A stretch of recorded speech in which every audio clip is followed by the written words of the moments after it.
Nous avons des enseignements où ils allaient et enseignement il y a erreur. Où ça qu'un chrétien peut être pour avoir les liens de la famille, les liens. Ça c'est impossible. J'ai dit ceci, ces gens-là qui prêchent les liens. Il faut retourner à Bango, ils utilisent quel verset? Ça a 5 ans que dans l'église, à soit enseignement, mais 2 mois à mon qui doit y aller chrétien, voire même aller à pasteur. Je vais dire ceci, Ezali, moi je vais dire c'est impossible que nous qui allions nous faire bibliquement. Tant que l'homme de Dieu a tenu comme Alubanzam. Mais toi, à la prière, Basalaka, ezala yete, ezala nzambe, alobakati na ye. Sukuru. Tant on fait ce matériel, c'est-à-dire nzambe mutalo bakati, nous sommes toujours là. Question en oui. Pour moi, la peine que non, pasteur Azuya, bien papa Moulin Kota. Donc, pasteur directement a arrêté prédication, non? Présence, il y a l'homme de Dieu à son côté, Tobete à l'homme de Dieu Maboko. Puis, ce n'est pas Maboko. Après, on peut sinon en commentaire, non, si vous voyez, oh papa Nangaï, nous sais que, et puis après, on continue la prédication. Ce qu'on a à Cameroun, Nzambe, Zolo Bakati, Bandio, Kono, Saïsou, Moutou. Non, Nzambe a koki, kokata te, que Moutouakoti, non. Bonjour et bonsoir. Vous êtes là, le bienvenu dans votre émission que vous aimez bien, dans la sainteté. Mbote na bino nyonso partout dans Mokili Mobimba Sika Bozali. Et Tozali sous avec un nouveau numéro. Cette fois-ci, Tozali un homme de Dieu qui parle tellement chic, tellement super. Alors, comme d'habitude, on a des commentaires et des et mais nous profitons aussi à remercier toutes les personnes qui ont soutenir Bisso et puis à abonner vraiment pour nous aider à avancer encore. Alors, sans plus tarder, nous allons passer directement à notre invité. Bonjour, papa. Bonjour, papa. Boni Yesu. Yesu azabi. Boni etonga batu nzambe. Etonga vraiment azabi na ngulu nzambe. Est-ce que papa nzambe bazulia? Office. Biloko kozala. Ah. Bazulia pena baotonda. Oui, biloko kozala. Alors pour la première fois, bato bandana biso bato mbalgoso bazomona papa non ba mona papa te non ba yoka papa te. Est-ce que l'homme de Dieu vous pouvez se présenter juste une minute là pour tout bani? Oui, je suis le prophète de Dieu, Josué Navam Tudi. Nazali visionnaire, il y a église Mirepo, ministère du réveil de la puissance prophétique. Oyo ezali na Kalemba Doge. Na rage ya Sabado Passia. So koti na Sabado Passia ezali na veni okoti wana ti na se okutana na biso tozali et na grâce nzambe pe tozala na moko mosusu ezali na mboka kuna ya Congo. Alors l'homme de Dieu, c'est depuis quand déjà au Banga qu'on servit Nzambe? En tout cas, vie nanga mobimba na koli na église tilelo nanu na bimata une minute libanda te. Donc je suis dans l'église. Na église na servi Nzambe bomwa mobimba ti jeunesse nanga mobimba, je suis dans le Seigneur. Alors l'homme de Dieu bundata te na bomwana betata balite mbala mo botami l'église ou comment? Vraiment c'est un peu compliqué. Na 8 ans on a pensé, je crois batebele ou bayebinga et que nous avons passé toute la vie à servir le Seigneur. Nazali pena mwana muke kango nzamba sali biso appel tokoli na bonzambe ti lelo tokomi oyo Yesu akomisi biso par sa grâce. L'homme de Dieu, nous savons bien qu'Ozaki déjà prophète avant l'éternité et depuis pour ma maman déjà Nzambe a bien un prophète. Alors quand est-ce que soit qui conscience que na commis prophète? Bon, dès mon enfance, il y avait des prophéties. Oyo baboti na ngai bazwa babane kozwa epai ya basakoli mususu baboti na ngai babane kozwa ba prophétie basakoli bazwa koyebisa bango wana nazali mwana muke. Ok. Tangu na koli, mon cœur vraiment est kumakinga vers l'église. Oui. J'aimais servir Dieu. Ezaki vraiment bolingo nanga na sali la nzambe. Nazaki nelo comme suna mutute à part kotanga. C'est étudier et servir le Seigneur. Et ndenge nakomaki na pesi mbote na papa nanga molimo Henri Kolomoni. Oh, nous les profitons si à saluer. Oui, pasteur Henri Kolomoni. Pana yende nazui appel ya ko servir Nzambe.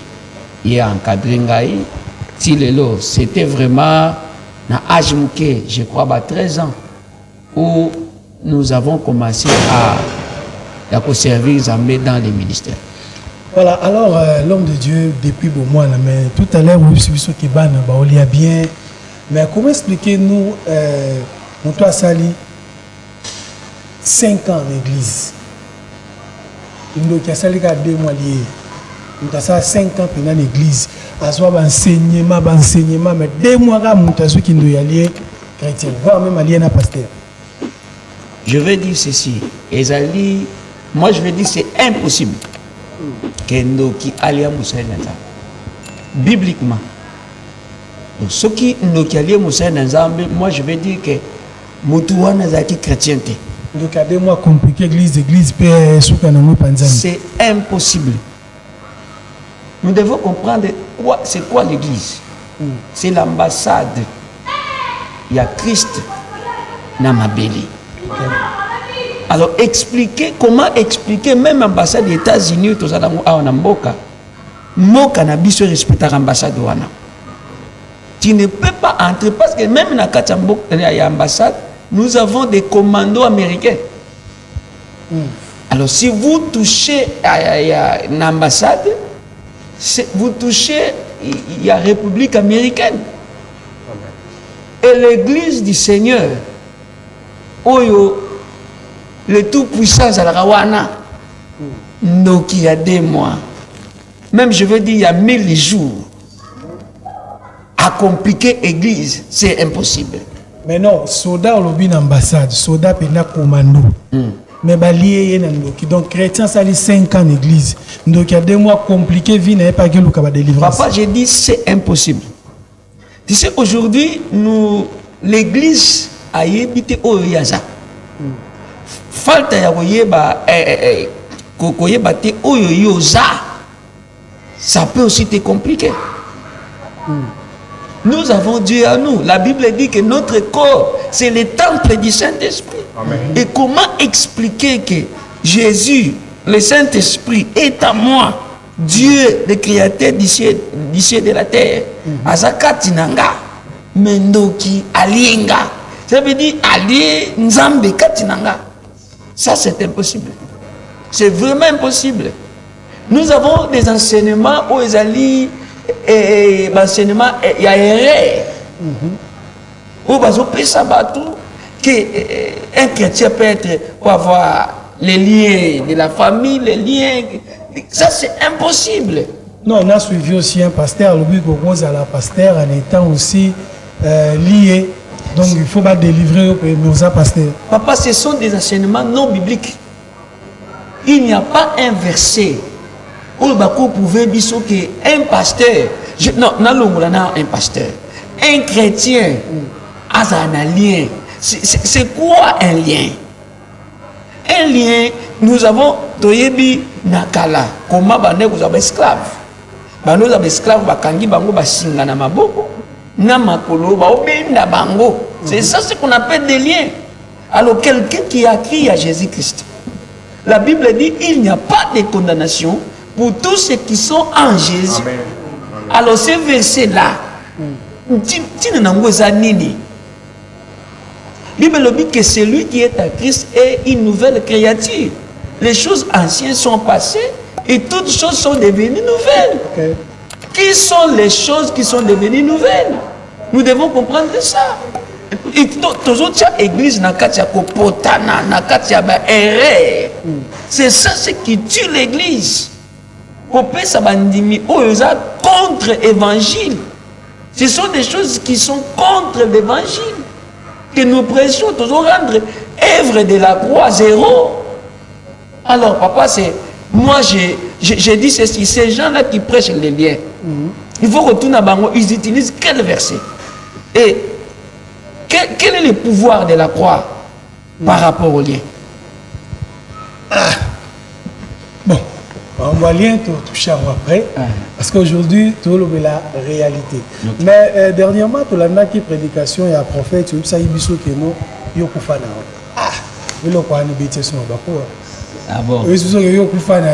Si vous oubliez que non, au tout niveau de question, bien on a beaucoup faté. Ce besoin de ce ticali tout total. Mais tout coup faté ndeni. Mais après, on peut se réponse non, yo au coup faté tant aux joyeux baptême. C'est-à-dire au botamaki yasika. Ce que expliquez nous, comment est-ce que mouto a botami yasika? Mais azara mouté amabe. Mouto a botami yasika. Il y a toujours colérique, akabaraté. Mouto a botami, ils ont toujours le même. Donc mon changement est mais yo botami yasika. Qu'est-ce que changement aux à la case spirituelle? Alors, lorsque nous parlons sur la mort spirituelle, premièrement, la personne doit savoir que Botama Katia Jésus, donc au Koufi, c'est quoi Bilogoni et Koufa? Ce sont des comportements où Nazalaki Nango et Koufi. Lorsque nous étions dans le monde, nous avions une vie. Nous avions des comportements. Et ces comportements, il faut Koufa. Lorsque na koti na mai, c'est la mort. Lorsque na zobima, j'ai la vie. Alors, lorsque mutu azaka chrétien, vieil comportement ezali, alors ce type-là, cet homme-là, on doit voir. Parce que si la repentance est ratée, alors même qui pasteur est en sensité. Alors, Dieu me quand peut éclaircir bien pour toi là, parce que toujours moi là, homme de Dieu sous bien chrétien, à bon moi là pendant mon thème pasteur, mais le coup tard, le pasteur ingumba des fois moi nazo senté na ban église ko bima na ban église parce que elo ko na déjà zara tireur na kala, mais longo été, mais pasteur a prophétisé raté. Ce qu'on parle là. Je vais dire ceci. Et on a dit que la repentance ratée. Il y a des repentances ratées. Donc, tu as sali repentance mais rataki. Au bout il y a Christ. Il y a un moment où, un temps où nous parlons du brisement. Nous faisons le canabrisement. C'est pour cela que Israël, tant que na kati ya Égypte, il faut aller au désert. Parce que oyo bazaki na kati ya Égypte, botama en Égypte, Israël a fait 400 ans. Donc ils connaissaient seulement les dieux des Égyptiens. Voire même tant on n'avait pas Moïse, je suis le Dieu d'Abraham, disait qu'il non, parce que dans Israël, il y a Égypte. Voilà. Qui dit Dieu? Dit aussi des comportements. Dieu est un esprit. On voit l'esprit à travers des comportements.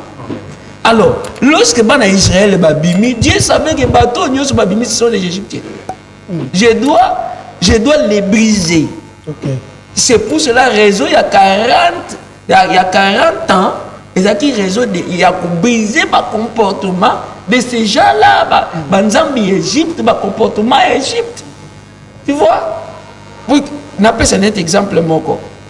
Moïse, tango aye kukuta bana Israël, ba juif mal bazobunda bana Israël. Moïse aye wakabula bango. Voilà ba balukela Moïse. Ils ont trahi leurs frères. Frères na bango aye pona bolam na bango, mais ba trahir yé. Tu vois? Oui. Voilà les comportements de l'Égypte. Pourquoi dans mon aotier ba pourquoi pas otier 20? Parce que comme la masangeza mabe parce que to l'antoyamba qui pasteur wo il expliqué biso non surtout quand ta masangeza na wo bible était pour bango donc c'est normal. Alors on a payé na ba prophète Faochata 20. Je voulais demander na batu o baba ke masanga ezama bede. Hein? Noé ta wa meli masanga.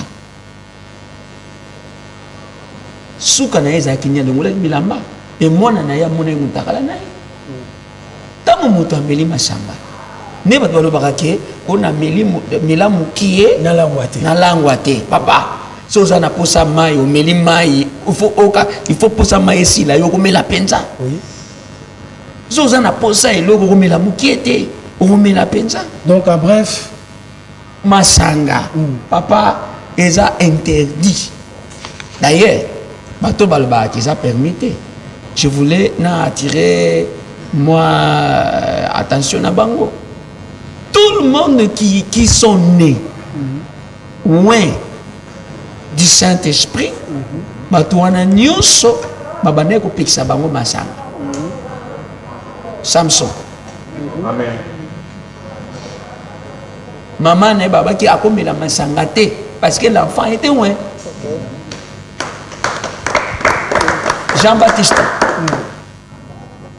parce qu'il était loin à cause de l'onction ne pouvait pas amener la masanga. Mais alors l'homme de Dieu, malgré tout ça, côté masangate, mais Jean-Baptiste, Samson, mais Jésus, Marie a senga qui est masanga. Alors tu es masanga et là vous savez pas tout ezaki ya lolo là vous savez voilà na lingina tout na bato wana les sous que masanga ya Jésus là vous savez nani bibliquement ba pesanga que mutu mo alangwa ke balukina mabele tout ça alors masanga lolo les amis hein masanga lolo les amis masanga lolo mais masanga lolo c'est le Saint-Esprit. Amen. C'est pas la réalité papa il y a Saint-Esprit wa toke na moli moskola. La réalité bato amelaki babiboye banda kala wana ozalaki wapi masango ezalaki wapi siko bamelaki molimo ozalaki ils ont parlé du goût mais balobel comme alcool te beteli comme langusi bango ils ont parlé du goût voilà masanga tozonga jour mususu alors pourquoi Mira Jéricho koyaki tango bazaki ko louer Mira Jéricho et Koyaki, d'abord, premièrement, nous devons savoir des raisons. Israël devrait, il fallait les cas. Et Jéricho fallait qu'il y ait. Deuxièmement, c'était une recommandation. Bo yemba, bo beta ba fanfare, bo tourner, l'obéissance. Alors, que non, Jéricho Koyaki à cause de louange. D'abord, c'est l'obéissance. C'était l'obéissance, c'était la volonté de Dieu. Ce n'était pas seulement la louange, mais c'était l'obéissance aussi. Hein? Papa, yo salana no louange, mire quoi. Non, il y a un peu de yawala. Donc, ngana yawala, mais.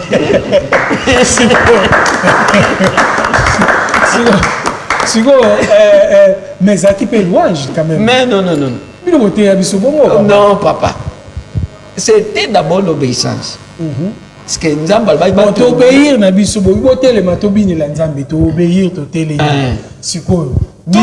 tout celui qui obéit, il y a une puissance derrière l'obéissance. Amen.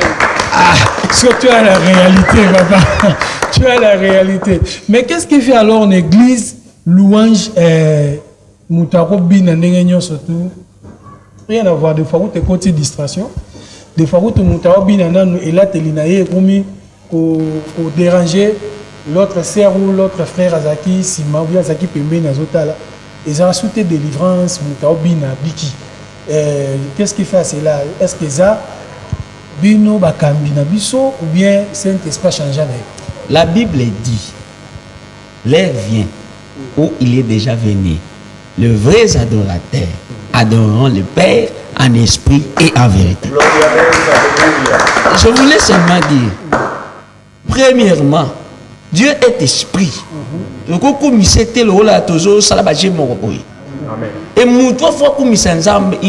il doit être quelqu'un qui est né de l'esprit. Si quelqu'un n'est pas né de l'esprit, Dieu est esprit, il ne collabore pas avec les corps. On a été. Alors, nous avons joué des oquets de Pamba. L'homme de Dieu a tenu comme Alubanzambe. Mais tu as la prière, Basalaka, Ezala Yete, Ezala Nzambe, Alubakati Naï. Tant en fait, au matériel, c'est-à-dire, nous avons question à moi là. Oui. Oui, c'est Dieu. Oui. Donc le maître de tout qui est Dieu supérieur, nous avons l'église. Oui. Mais alors, pourquoi est-ce que tout le monde a ce qui est vraiment bon?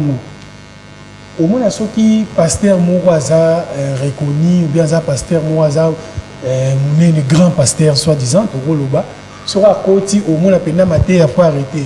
L'homme de Dieu a voté. Bon, ce qu'on a katina nous, parce que tout ça, présence à serviteur, il y a l'homme de Dieu à côté, tout bête en beaucoup prédication, donc c'est-à-dire, nous avons kati maté à non, non. Non, non. Non, non. Papa, ce qui est un prédicateur aux autres, tu es censé que Dieu est là. Parce que je peux éviter que le différence. Parce que prédication, c'est une prophétie. Et il y a direct qu'ils ont bima. Pas bateau, inspiré du Saint-Esprit. Parce que la prédication doit être quelque chose inspiré, non inventé, non prêché parce que tu as voulu dans le belabandimi si et le mais il faut inspiré que Dieu te donne. Alors c'est difficile, il y a beaucoup d'inspiration. Parce que ça peut te prendre des bambis aussi. Alors, tout le monde a peine que non, pasteur Azouya, bien papa Mouli Mouaokota. Donc, pasteur directement a arrêté la prédication, non?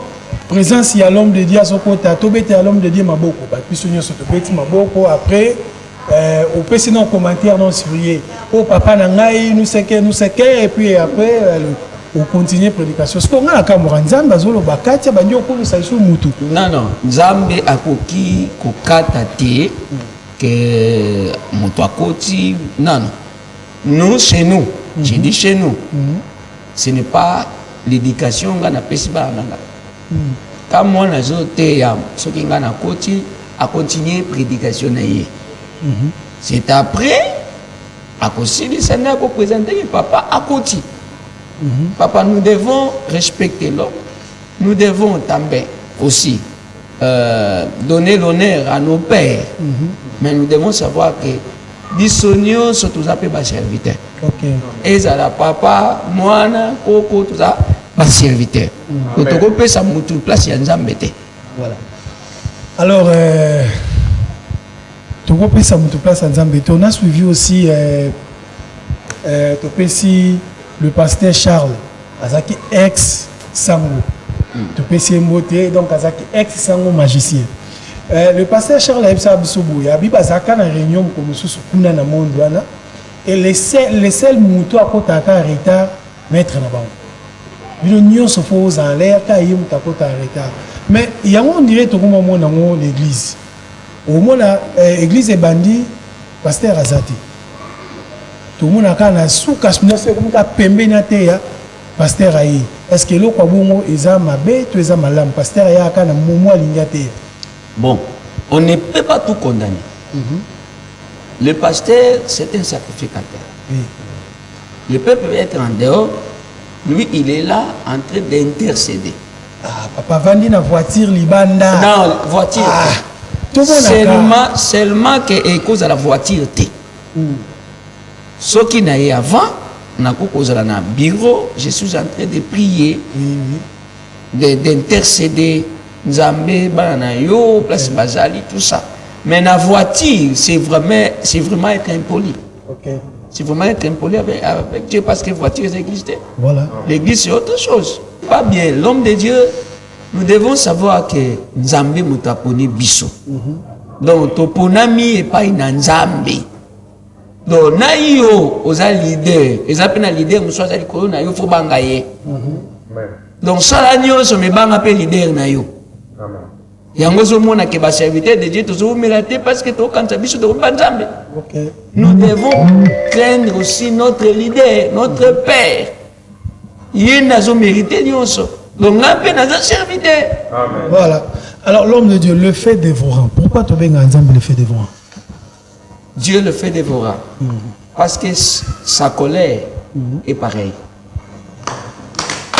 Donc, ce que tu viens à l'ingala. moto et liaka, donc c'est ça. Donc, quand on a un bongo, et donc, exact qu'il y a un moto, mais ils ont l'un des caractères de Dieu. Bon, mais la prière, tu as l'effet dévorant, non? Oui. Moto, nous qui t'a le fait dévorant. Oui. Et ça, moto. Et ça, caractère, il y a un amené à barater. Non, donc c'est pas le fait. Non, ce n'est pas le fait. Dieu n'a jamais été une chose. Ah. Mais puis, tu as vu son église, tout le monde, tu as vu moto. Oui, ça dit que non, si vous avez une moto, vous avez ziki ça. La Bible, c'est un livre prophétique. Nous devons, donc besoin de livre tel ou la Bible tel ou la livre à géographie. La Bible, c'est un livre prophétique. Donc lorsqu'on dit, par exemple, même si Jésus a libanga, alors aux yeux libango tiwana Jésus.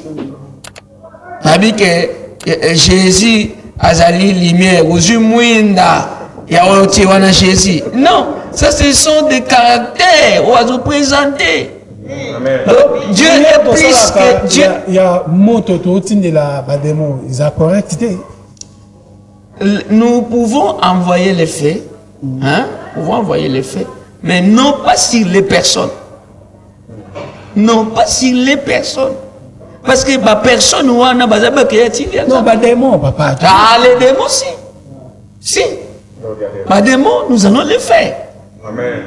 Parce que, papa, nous devons se défendre. Mais souvent, tout le monde a la même église, hein, papa. Vous savez, la délivrance.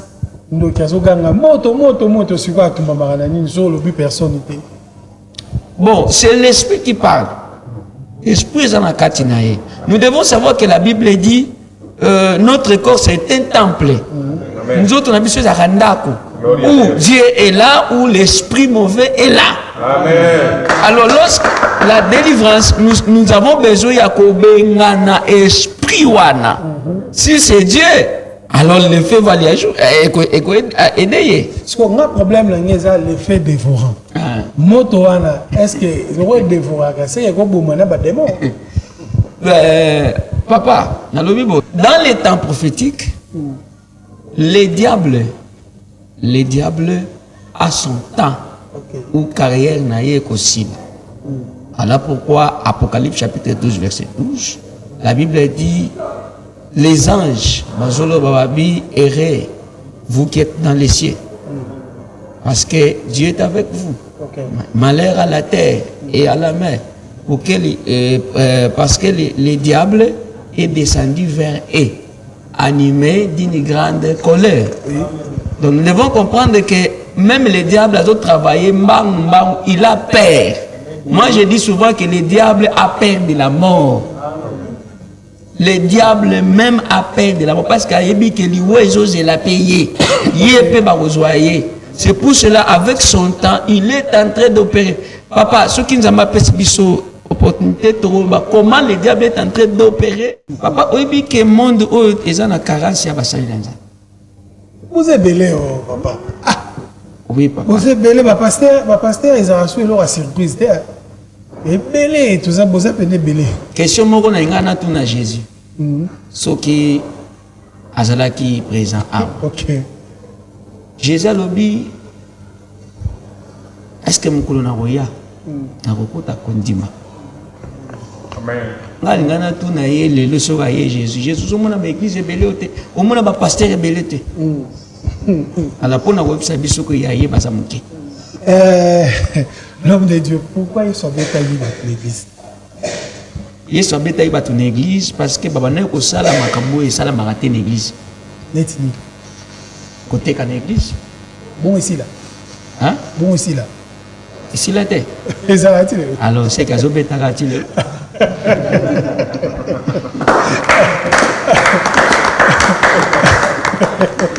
Mais ce que Jésus zobeta batu, beta appelé na film. Mais ce que tu vois ni les film bouté. Tu vois ni les ango. Et qui coûte autant on a besoin de film bakimi. On ne pas comprendre maintenant va passer tous au kufa.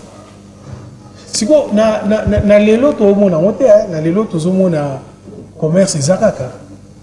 Commerce zakaka l'église donc pasteur a ça l'appel de fonds pour na basomba par exemple ndako l'église. appel de fonds. Biso bandimi tolinga nzambe toye na biso. Mais après quelques temps, tout le monde appelle à moi aussi. Et bungi na wakande voilà. Balobela so amote. Après tout le monde a Égypte. Repentance ratée, papa. Repentance ratée. On a des repentance ratée parce que yo seigneur batumbongo au somba le pango église au lien ondeni. Repentance ratée. Un pasteur coûte faut asunga sous église. Si on a seigneur mbongo za ya ngai, bana ngai mwana ngai pesa nga mbongo. Nazana badura un pasteur azana badura na ye. O pe bandi bakoki ko violeter. Dim ezali parmi badura ya pasteur. Alors, mon dimi aza obligé, c'est une obligation à repayer sa dimi. Eza droit ya pasteur. Papa, yo opacité fin du mois déjà et na olobela on a cherté mais quand même na robé tout le monde a té la cherté. Papa, cher eza règlement des comptes té. Amen. Même si on a un problème na yo, na côté ya on a cherté, on est à bon mona. Eza immaturité. Cher na ko lingate le wala na problème na cher na ko bamba yo té. Na cher na ko té ya. Mais problème na ngana yo na ko benga yo to sololi. Kuna sena singa yo cheki dim te fona ke na cher. On est à passer ba milaka diamba.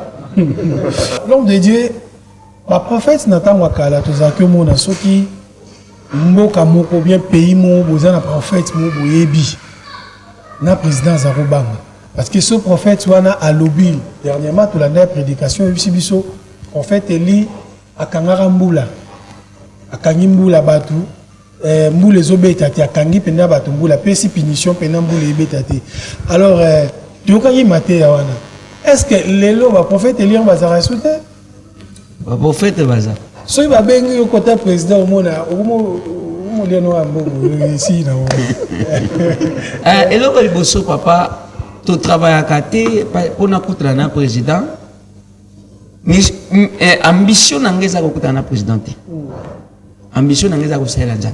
Amen. Ambition n'a pas succès. Ambition est allée.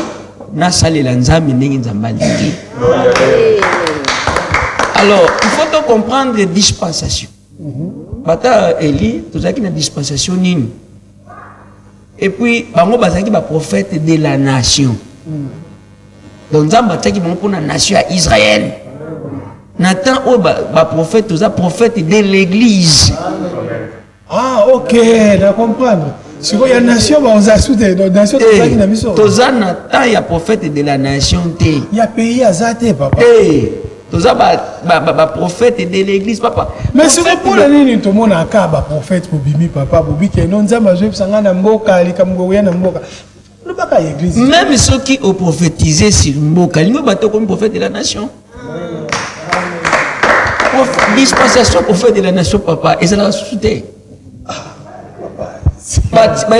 Établir biso na kati ya ba église prophète Elias a établi sur la nation d'Israël. Même ba roi wana bazalaki nzambe mtanda ko tia bango parce que na Israël tozalaki na onction prophétique, onction prophétique, tozalaki na onction sacerdotale, tozalaki na onction royale. Tozalaki trois types d'onction. Papa au courant. Par exemple, dans le Congo, il y a un prophète de la nation. Azate. Non, un prophète de Nilesi. Il y a un prophète de la nation. Tu ne peux pas poser le babazate. Papa, bibliquement et selon dispensation, il n'y a pas en ce moment prophète de la nation. Ah, si vous un prophète de Nile, si vous avez un prophète de la nation, tu es un prophète de la nation. Papa, n'a répété. N'a dit que la minute va vous finga, va vous n'importe quoi. Mais dans le Bible, les lots sont un prophète de la nation et nous avons des prophètes signes de l'église. Et prophète de l'église a dit prophète de la nation. Oh là là. Je dis la vérité parce que le prophète de l'église, lorsque tu es établi dans un ministère, on a établi pour Nambokate. Partout où il y a des églises, donc ce qu'on a commis, le quoi n'a pas prophète, n'a pas droit à travailler. Mais si vous avez une nation, vous avez une nation, Bon, père de la nation Ezali quand même, Hein? non? Père de la nation, père de la génération montante. Oui, moi, je crois au Père. Mais Père de la nation, non. Bibliquement, parce que ce que tu dois répondre, bibliquement, dans la Bible, Père n'a tant haut. Alors, ce que tu dois que Père de la nation, tu benga Paul nan, tu benga Pierre nan. Alors, imaginez, il y avait Pierre, à côté de Jésus, physiquement comme ça. À côté de Jésus, Jésus a souri, Jésus a enseigné, Jésus a mis mon lit, tout ça. Mais Paul a yakipé. Hein? Paul a yakipé. Mais imaginez, ceux qui n'ont pas tant d'abisso, je crois que qui perd de la nation. Il y a des pères. Et puis, père, au Congo, comme il père, il faut battre Bachayo. Amen. Il faut moi, Nanandi, que il ose à père, Nangaï. C'est là que aussi bisognos tous les tribunaux ici déjà père mon père de la nation. C'est ça. Non, pasteur nous au courant, pasteur Rebelle déjà Bazali. Tambola tuna. Kende na bato ba ebi mangala te wana tuna bango surtout na père de la nation ba kopesona. Autant tous ba père de la nation c'est grave. OK. Tous wango loko muke mais c'est grave. Père de la nation doit être reconnu dans le gouvernement angolais. Que c'est vraiment un père. D'où na ba manifestation nyonso o esala makaya gouverne. Il faut tout le monde établir comme un père. La carte en réalité n'est pas vivre dans le pays. La terre mais c'est là par exemple la biso ou façon nous on a passé. La terre nous mo et bima na ni. Mais terme là pour mieux toucher à côté la biso va chrétien. Bon tout qui non côté à ma pasteur. Donc ou façon nous comme on a passé. Ka et Eli papa. Il y a un pasteur avec ça on connaît nous ceux qui ont Eli par exemple un ambasso. Et ça déjà comme beaucoup de déjà beau. Sur le confessionnel, au moins la passe. Si on a évité côté voilà. Non, seulement nous devons expliquer tout dans la parole. N'a pas philosophie. C'est là toujours qu'il y a la philosophie, c'est là où nous avons détruit ma camonanza. Mais infecté mon cœur côté là.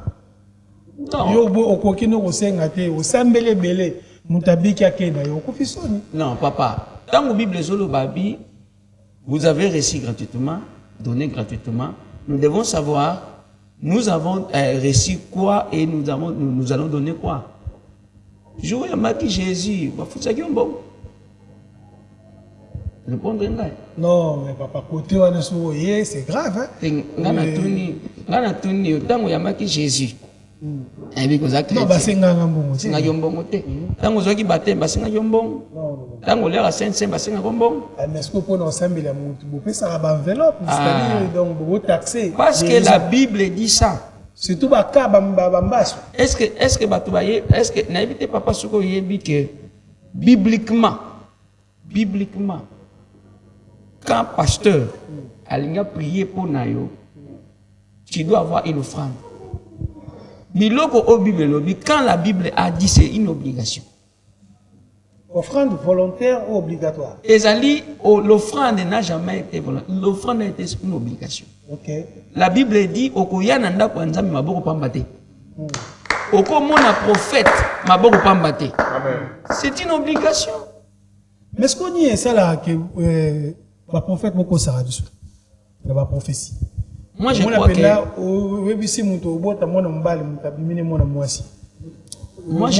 moi je crois qu'un prophète n'est pas là pour mentir.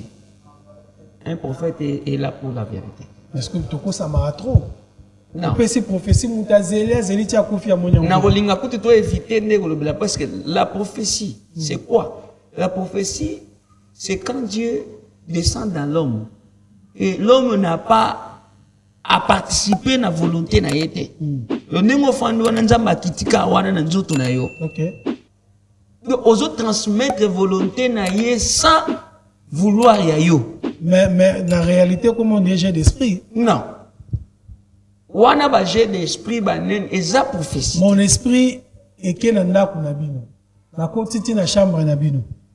Mon esprit est emboliti na famille wa papa na bino. Na omona boye. Wana babenga ngo voyance. Voyance eza nini? Voyance ngo bakate ke mutu wana eza na nzambe. Même nganga pa koza na voyance. OK.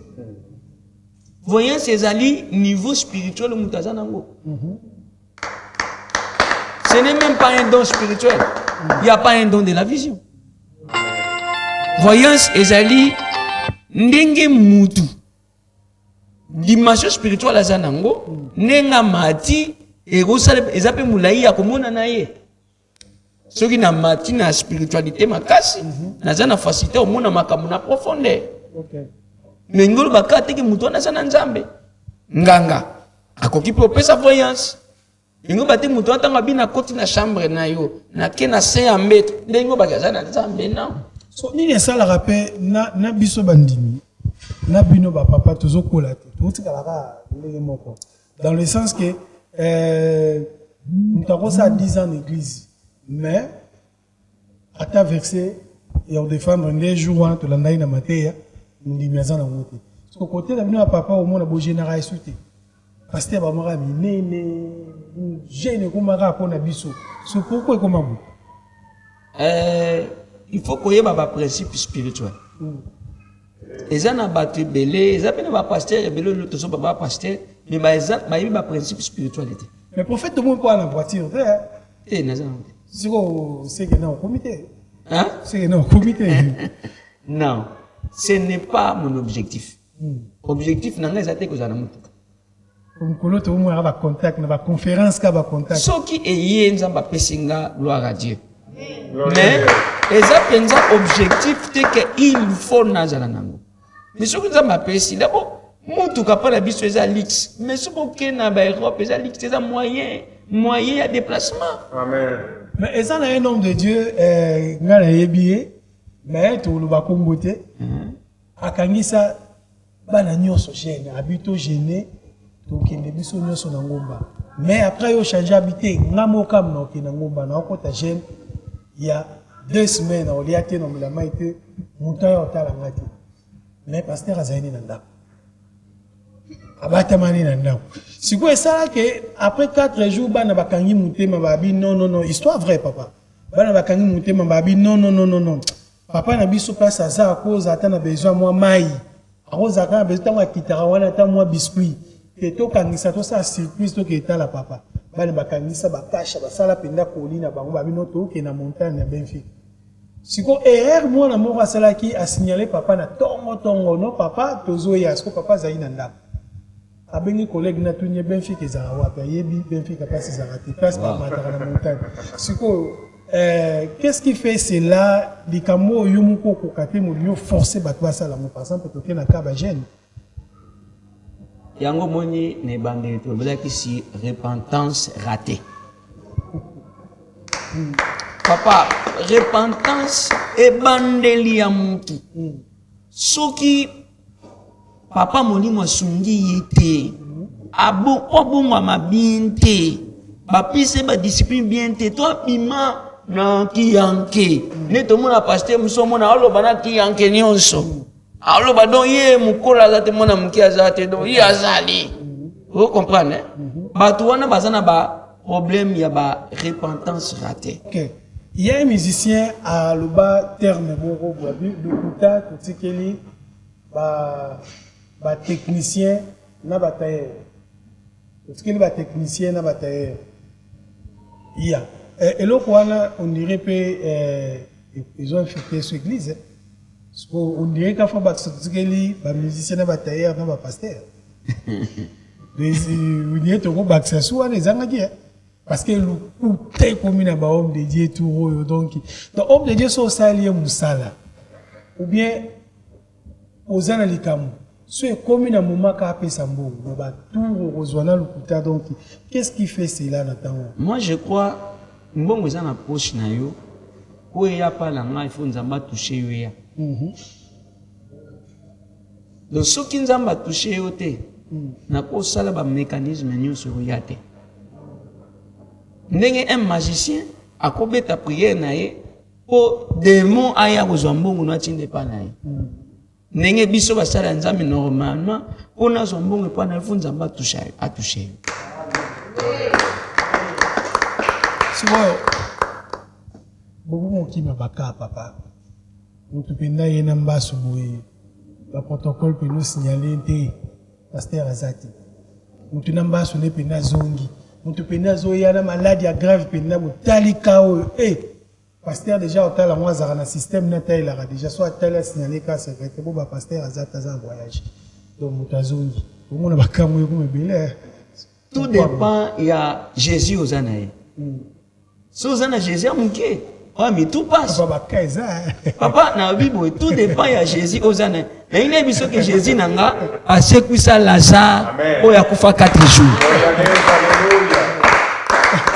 Alors, moi, j'ai dit, ça dépend de Jésus aux années. Voilà, ça dépend de Jésus. Tu peux cet exemple, mon papa. Si tu vas dire qu'en église, papa Zate, papa n'aime so bimaki, vous avez une distance moquée. Nous document qu'à bimer le sur l'église. Oui, tu Tanzania.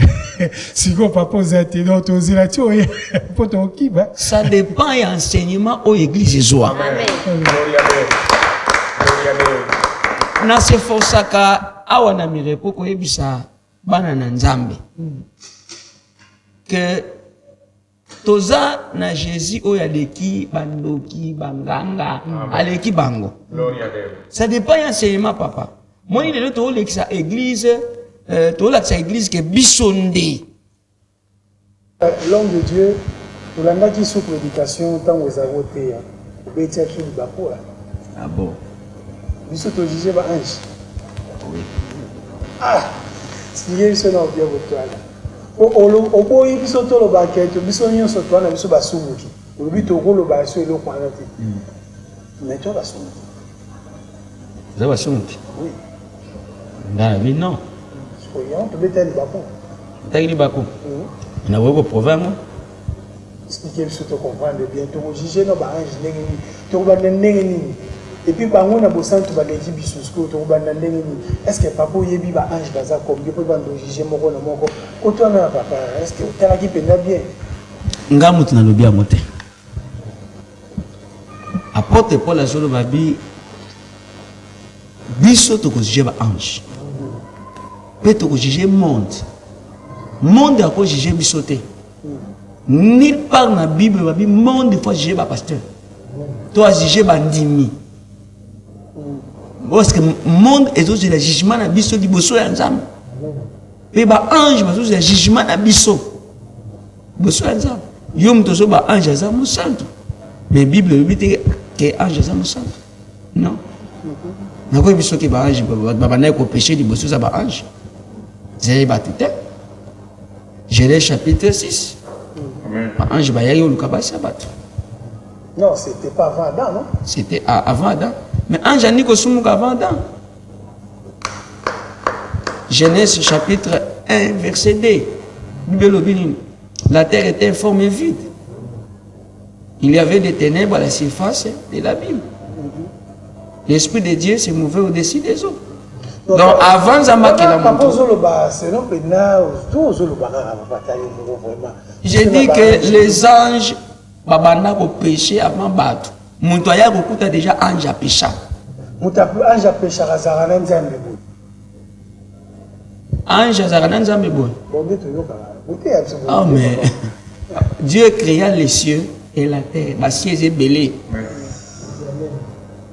Place où il y a la demeure na yé, il place à la. Au petit si biso to benga ba ange Michael. On dit jamais de ça la prière, on dit que homme de Dieu nous sortons ça la prière. Il y a un ange, ils ont prié à Babel. Même dans l'ancienne alliance, dans la nouvelle alliance, nous avons un ange. Amen. Mais l'ange, il y a parce qu'ils ont des devoirs na bango. Ange a dit qu'ils ont des devoirs na yé. Puis azo c'est la ordre pour aya. Ils ont un gâté na benga yé. Pas benga na Michaelité. Prophète majeur mineur. Non non. Prophète majeur mineur. Nani majeur nani mineur. Azali. Mais balobi non ça ce sont des aventures papa. Na aventures. Prophète majeur aventures. bato wana bapesanga nanu kombo ya prophète Branham na kati ya Bible o Bible bengi émagé. Donc biso toyoka Branham babisa biso après Abraham c'est fini et après Branham c'est fini. Après Branham c'est fini. Ba on nyos fatikal ba petit prophète. Par rapport à quelle écriture? Luka tamoro na bango yara na on a tenu par rapport à quelle écriture? Parce que nous sommes des chrétiens. Ngaza Branhamiste, je suis chrétien. Amen. C'est par rapport à quelle écriture un chrétien parle de la parole. Sans parole, oui, vous savez, ma philosophie, Branham, tout ça, c'est par rapport à quelle écriture? Voilà, homme de Dieu, pétage. Album Bimi et Bimi Sibatu. Moi, ça a vu le prophète. Tout ça, il y a une penda. Ngambo poto ndima penda boza mino kwa Nzambe. Mosai na Nzambe nyonso oyo Nzamba bengi aza muno kwa Nzambe. Boboyo bina album muninga pona nini?